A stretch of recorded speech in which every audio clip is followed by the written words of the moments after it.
भारतीय जनता पक्ष संविधानाला सर्वोच्च स्थान देणारा आहे, म्हणून सर्व धर्म समभावाचा विचार गिरीश भाऊ महाजन पूर्णपणे आचरणात आणतात। जामनेरमधील बहुसंख्य मराठा समाज, मुस्लिम असो, बंजारा समाज असो, आदिवासी, माळी, राजपूत, तेली, धनगर असो, आजपर्यंत कधीही इथला मतदार कोणाच्याही किंवा कुठल्याही खोट्या आवाहने, फतवे यांना बळी पडला नाही।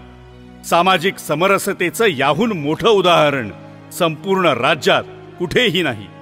हम सब एक है ही आपली ओळख ती अबाधित आहे, ती फक्त आणि फक्त गिरीश भाऊ महाजन या लोकनेत्यामुळे। म्हणूनच येत्या काळात माजी मुख्यमंत्री स्वर्गीय वसंतराव नाईक, थोर संत सेवालाल महाराज, महात्मा ज्योतिबा फुले, क्रांतिज्योती सावित्रीबाई फुले, वीर शिरोमणी महाराणा प्रतापसिंह, पुण्यश्लोक अहिल्यादेवी होळकर, साहित्यरत्न लोकशाहीर अण्णाभाऊ साठे अशा सर्वच महापुरुषांची स्मारके जामनेर शहरात प्रस्तावित आहेत। फतेपूर, तोंडापूर, पहूर, पाळधी, सोनाळा, शेंदुर्णी, मोहाडी येथे लवकरच शिवसृष्टीचे निर्माण कार्य पूर्ण होईल।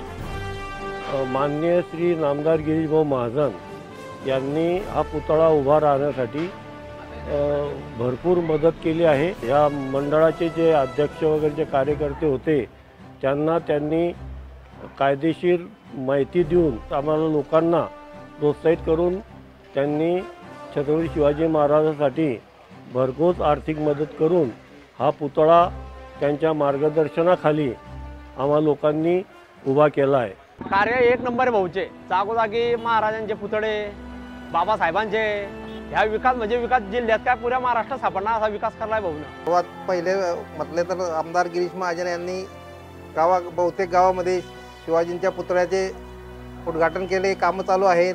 आमच्या गावात सुद्धा पुतळ्याचे काम चालू आहे। भाऊचं कसं आहे, तुम्ही फक्त कामं आणा, समाज पाहत नाही, धर्म पाहत नाही, तुम्ही सांगा फक्त काय काम आहे जे खरोखर गरजू आहे त्यांना ते मदत करतात।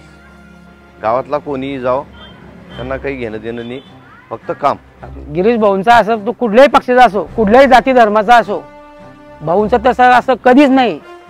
बिलकुल स्वतः मी जरी गेलो तरी त्यांनी माझं काम केलेलं आहे। गोर गरीब असो, श्रीमंत असो, प्रत्येक समाजामध्ये ते घेऊन चालतात डायरेक्ट। आणि भाऊ असा समाज एका समाजाकडे पाहत नाही, सगळ्यांना धरून चालणारे लोक आहेत। एक भाव है जामनेर के अंदर, वो है गिरीश भाऊ। ना वह हिंदू देखता है ना मुसलमान देखता है, सबके सुख दुख का साथी है। एक महीना पहले की बात है, मेरी इतनी बड़ी लड़की बीमार थी, अरे 7,000 रुपए टेबल पे मांग रहा था, मेरे खीसे में 1 रुपया नहीं।